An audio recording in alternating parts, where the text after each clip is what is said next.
आपका स्वागत है आपके अपने YouTube चैनल महाअध्ययन पर। वीडियो को लाइक करें और अगर अभी तक चैनल को सब्सक्राइब नहीं किया है तो जल्दी से कर दीजिए। आज हम करने जा रहे हैं हमारी 7वीं की कक्षाओं के लिए हिंदी की वर्कशीट नंबर 28 और आज तारीख है 31 दिसंबर। आज हम एक नया विषय लेकर चलेंगे और ये विषय है लिंग। तो चलो शुरू करते हैं। यहाँ पर कुछ पंक्तियाँ लिखी हैं, उन्हें पढ़ते हैं और समझते हैं। बालक दौड़ता है और फिर लिखा है बालिका दौड़ती है। तो ये बालक के नीचे बालिका को और बालक दोनों शब्दों को रेखांकित किया गया, यानी कि उनके नीचे रेखा खींची गई है। फिर दादाजी अखबार पढ़ते थे, दादी जी अखबार पढ़ती थी। नायक अभिनय कर रहा है, नायिका नाचती है। छात्र कविता सुनाता है तो छात्रा चित्र बनाती है। अब यहाँ पर कुछ शब्द आए हैं जिन्हें आप अगर ध्यान से देखेंगे तो देखेंगे ये बालक, दादा, नायक और छात्र। वहीं पर दूसरी तरफ देखेंगे तो बालक का बालिका, दादा का दादाजी, नायक का नायिका, छात्र का छात्रा। तो अब हमने यहाँ पर क्या देखा? हमने देखा ये सभी उनके नाम हैं जिन्हें हम पुल्लिंग कहते हैं और ये सभी पुरुष जाति का बोध कराते हैं। ये सभी पुरुष जाति में आते हैं, बालक, दादा, नायक, छात्र, और ये सभी स्त्रीलिंग में आती हैं जो स्त्री जाति का बोध कराती हैं। जैसे लड़की, बालिका, दादी जी, नायिका, छात्रा, ये सब लड़कियां या औरतें के अंतर्गत आएंगी जिसे हम स्त्री कहते हैं और इसलिए ये हुआ स्त्रीलिंग। तो आप समझ गए होंगे जो पुरुषों के अंतर्गत आते हैं, पुरुष जाति के अंतर्गत आते हैं, वो पुल्लिंग, और जो स्त्री जाति के अंतर्गत आते हैं वो स्त्रीलिंग। अगर हम हिंदी की बात करें तो हिंदी में सिर्फ दो ही लिंग होते हैं, पुल्लिंग और स्त्रीलिंग।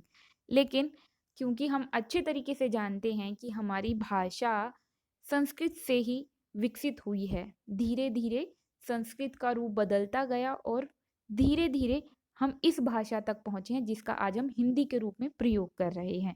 तो तब एक और लिंग हुआ करता था जिसे नपुंसक लिंग कहते थे, लेकिन हिंदी में नपुंसक लिंग नहीं होता है, सिर्फ दो ही लिंग होते हैं, पुल्लिंग और स्त्रीलिंग। तो चलो फटाफट से बढ़ते हैं आगे की तरफ और देखते हैं आज की वर्कशीट ने हमारे लिए और क्या खास बातें रखी हैं। तो यहाँ पर हमें लिंग बदलने के लिए कहा गया है, तो मैंने यहाँ पर आपके लिए काम कर दिया है फटाफट से आसान, ताकि कोई भी गलती ना हो। घोड़ा का घोड़ी, रस्सा से रस्सी, बूढ़ा से बूढ़ी। आपने देखा होगा कई बार लिखा होता है वह बूढ़ी स्त्री बैठी हुई है, या बुढ़िया वहां पर बैठी हुई है, या बुढ़िया सामान बेच रही है, कुछ भी इस तरह के शब्द लिखे होते हैं। तो बूढ़ा के बदले में वैसे तो बूढ़ी बनता है पर बुढ़िया भी, दोनों ठीक है यहाँ पर, और आप दोनों लिख लीजिए। बंदर का बंदरिया, पुजारी से पुजारिन, देवर से देवरानी, माली से मालिन, हाथी से हथिनी, शिक्षक से शिक्षिका, श्रीमान से श्रीमती, मान का बन गया मती, युवक से युवती, अभिनेता से अभिनेत्री, कहीं कहीं पर अभिनेती भी लिखा हुआ मिल जाएगा आपको, कवि से कव कवयित्री। ये यहाँ पर फिर गलत लिखा गया है, इसे ठीक कर देते हैं और इसे लिखते हैं कवयित्री। बहुत बार बच्चे ये गलती करते हैं और लिखते हुए जल्दबाजी में टाइपिंग में मिस्टेक हुई, मुझसे भी मिस्टेक हुई, लेकिन इसे अगर आप ऐसे लिखते हैं तो ये गलत है, बिल्कुल गलत है। कवयित्री होता है, आपको हमेशा याद रखना है कवयित्री। और आजकल भाषा के बदलते दौर में आपको बहुत जगह पर कवित्री भी लिखा हुआ मिल जाता है, लेकिन आपके लिए जो सबसे सही रूप है जिसका आपको प्रयोग करना है वो है ये कवयित्री।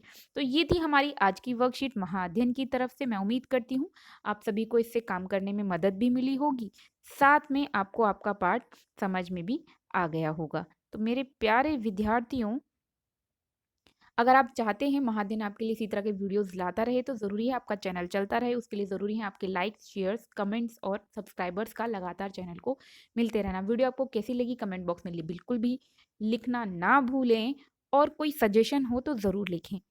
साथ में अगर आपने अभी तक चैनल को सब्सक्राइब नहीं किया है तो जल्दी से कर दें। आपकी वीडियो के ठीक नीचे रेड कलर से लिखा हुआ है सब्सक्राइब, क्लिक कर दीजिए। क्लिक करते ही कलर हो जाएगा चेंज और वहाँ लिखा होगा सब्सक्राइब्ड। फिर मिलते हैं ऐसे ही वीडियोज़ के साथ, तब तक के लिए स्वस्थ रहें, खुश रहें। नमस्कार और धन्यवाद।